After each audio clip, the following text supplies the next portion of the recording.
ये है टर्की, जिसकी ज्योग्राफी लिटरली एक मिरेकल है। टर्की एशिया और यूरोप के बीच एक ब्रिज है जो इन दोनों कॉन्टिनेंट्स को आपस में कनेक्ट करता है। ऑटोमन एम्पायर के कंपैरिजन में आज का मॉडर्न टर्की सिर्फ इस एनाटोलियन पेनिनसुला तक कन्फाइंड है और एनाटोलिया का ये एरिया बहुत ही खास है। हजारों साल से डिफरेंट एम्पायर्स ने ये एरिया कंट्रोल करने की कोशिश की है और उसकी वजह इस एरिया की यूनिक ज्योग्राफी है। टर्की के नॉर्थ में बॉस्फोरस स्ट्रेट है जो ब्लैक सी को मेडिटेरेनियन सी से कनेक्ट करता है और इसी स्ट्रेट की वजह से इस्तांबुल जैसा तारीखी शहर वजूद में आया। इस्तांबुल बहुत सी पावरफुल एम्पायर्स का कैपिटल रहा है। सबसे पहले ये ग्रीक्स के कंट्रोल में था, फिर इसका कंट्रोल पर्शियंस के पास चला गया, फिर मैसेडोनियन और बाइजेंटाइन एम्पायर्स ने इस शहर को अपना कैपिटल बनाया एंड फाइनली ये ऑटोमन एम्पायर का कैपिटल बना। इसी तरह टर्की का एक और जियोग्राफिकल मिरेकल ये डार्डनेल स्ट्रेट है, एक और तंग सा रास्ता जो एनाटोलिया को बल्कन्स, सदर्न यूरोप और ग्रीक आइलैंड से कनेक्ट करता है। और अगर हम हिस्टोरिकली देखें तो यही वो सारा एरिया है जो सारी बड़ी एम्पायर्स का पावर सेंटर रहा है, चाहे वो स्पार्टन्स हो, पर्शियंस हो,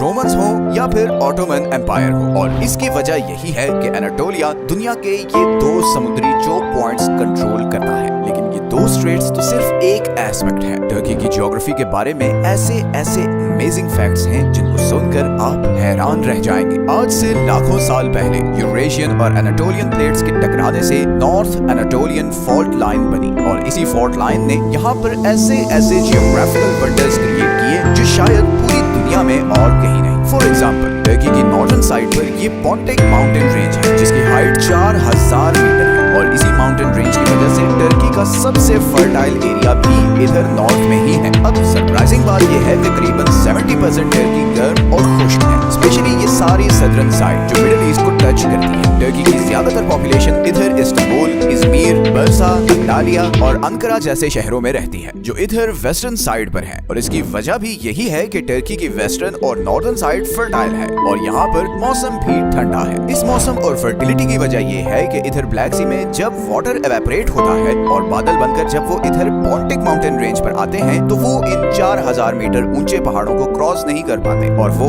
इसी नॉर्दर्न साइड पर ही बरसते हैं। इसी तरह ये माउंटेन रेंज साउथ से आने वाली गर्म और खुश्क हवा को भी रोकती है, जिसके नतीजे में ये नॉर्दर्न साइड लश ग्रीन है। एनाटोलिया का सबसे बड़ा एडवांटेज ये है कि इसे दो समुद्र लगते हैं, नॉर्दर्न साइड पर ब्लैक सी और वेस्टर्न साइड पर मेडिटेरेनियन सी। और इन समुद्रों की वजह से हजारों साल से एनाटोलिया को दुनिया की सारी मार्केट्स तक एक्सेस रही है। 6th सेंचुरी में ये एरिया पर्शियन एम्पायर का इकोनॉमिक हब था क्योंकि इसके जरिए ही पर्शियन एम्पायर इजिप्ट और मेसोपोटामिया से कनेक्टेड थी। तो देखा जाए तो ये एक ट्रायंगल सा बन जाता है और हमेशा से सारी बड़ी एम्पायर का हेडक्वार्टर इसी ट्रायंगल में होता था। इवन अलेक्जेंडर ने जब पर्शियन एम्पायर पर अटैक किया तो उसने सबसे पहले एनाटोलिया पर कब्जा किया और इस कब्जे के सिर्फ 8 सालों में the great Persian empire collapse कर गई। इसी तरह ऑटोमन एम्पायर के लिए भी एनाटोलिया बहुत इंपॉर्टेंट था क्योंकि ये एशिया और यूरोप का ब्रिज था और यूरोप तक पहुंचने के लिए उन्हें हर सूरत इस बॉस्फोरस स्ट्रेट का कंट्रोल चाहिए था और फिर इसी स्ट्रेट के जरिए ऑटोमन्स ने सदर्न यूरोप पर भी कब्जा कर लिया। इसी तरह एनाटोलिया सिल्क रोड का सबसे इंपॉर्टेंट रीजन था बिकॉज चाइना, सेंट्रल एशिया और साउथ एशिया से आने वाला सारा माल एनाटोलिया के जरिए ही यूरोप को जाता था और इसीलिए उस जमाने में हर एम्पायर चाहती थी कि इस्तांबुल का कंट्रोल उसके पास हो। तो टर्की की ज्योग्राफी हमेशा से वर्ल्ड सुपर पावर्स के लिए बहुत अट्रैक्टिव रही है। इसी यूनिक ज्योग्राफी की एक और एग्जांपल टर्की की ये टॉरस माउंटेन रेंज है। इन पहाड़ों ने हमेशा से एनाटोलिया को एक नेचुरल प्रोटेक्शन दी है। 13th सेंचुरी में पूरे एशिया पर मंगोल्स का राज था और वो अजरबैजान और ईरान पर कब्जा करते हुए इधर एनाटोलिया के बॉर्डर्स तक पहुंच गए थे, मगर फिर इस माउंटेन रेंज ने उनका रास्ता रोक लिया।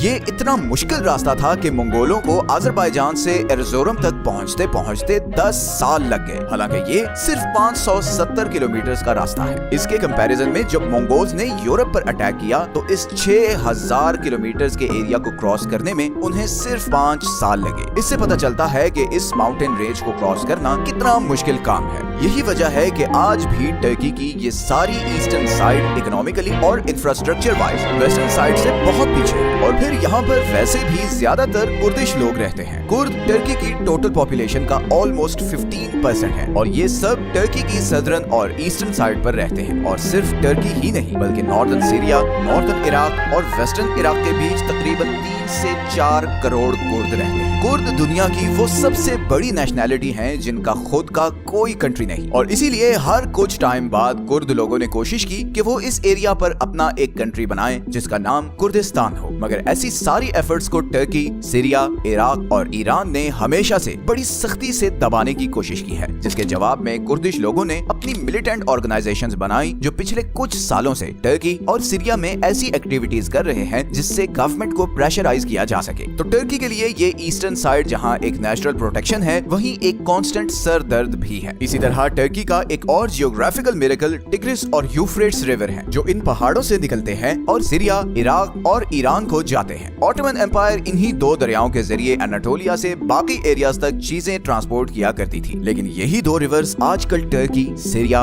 और इराक के बीच तनाव का भी सबब है, क्योंकि टर्की यहाँ पर डैम्स बना रहा है जिससे बाकी कंट्रीज तक इन रिवर्स का फ्लो बहुत कम हो जाएगा। दुनिया का क्रॉस रोड्स होना आज भी टर्की का सबसे बड़ा एडवांटेज है। 2 समुद्रों तक एक्सेस होने की वजह से टर्की के जीडीपी का एक बहुत बड़ा पोर्शन एक्सपोर्ट्स जनरेट करती है, और फिर इन दोनों स्ट्रेट्स का कंट्रोल भी टर्की के पास है, जिसका मतलब है कि यहाँ से गुजरने के लिए सारी ट्रेड शिप्स को टर्की को ही फीस पे करनी होती है। आज का टर्की 8 कंट्रीज के साथ बॉर्डर शेयर करता है। नॉर्थ वेस्ट में बल्गेरिया है, वेस्ट में ग्रीस है, नॉर्थ ईस्ट में जॉर्जिया है, आर्मेनिया, अजरबैजान और ईरान के साथ ईस्ट में, और फिर साउथ ईस्ट में इराक और सीरिया के साथ भी टर्की का बॉर्डर है। और अब आप समझ गए होंगे कि क्यों हजारों साल से एनाटोलिया का ये एरिया इतना इम्पोर्टेंट रहा है। सीरिया और इराक वाले बॉर्डर्स पर पिछले कुछ सालों से एक कांस्टेंट टेंशन है, और उसकी वजह ये कुर्दिश बागी और सीरिया में होने वाली सिविल वॉर है, और फिर इराक में आईसिस की बढ़ती हुई पावर भी टर्की के लिए एक बहुत बड़ा कंसर्न है। खैर, ये जियोपॉलिटिकल टेंशन एक और वीडियो में डिस्कस करेंगे। ये वीडियो इस बारे में थी कि कैसे जियोग्राफी किसी कंट्री को इम्पोर्टेंट या अनइम्पोर्टेंट बना सकती है। अगर एनाटोलियन और यूरेशियन प्लेट्स आपस में ना टकराती और ये स्ट्रेट्स ना बनते तो शायद टर्की कभी भी दुनिया के लिए इतना इम्पोर्टेंट ना होता और हमारी पूरी हिस्ट्री कुछ मुख्तलिफ होती। अगर आप ऐसी ही जियोग्राफी और जियोपॉलिटिक्स रिलेटेड वीडियोस में इंटरेस्टेड हैं तो नीचे कमेंट्स में जरूर बताएं। आपके कमेंट से ही हमें आपकी फीडबैक का पता चलता है। ये हैं वो सारे सोर्सेज जहां से हमने इस वीडियो के लिए कंसल्ट किया है। वीडियो अच्छी लगी है तो इसे लाइक और चैनल को सब्सक्राइब जरूर कर लें। मिलते हैं नेक्स्ट वीडियो में एक और इंटरेस्टिंग टॉपिक के साथ। अपना ख्याल रखें।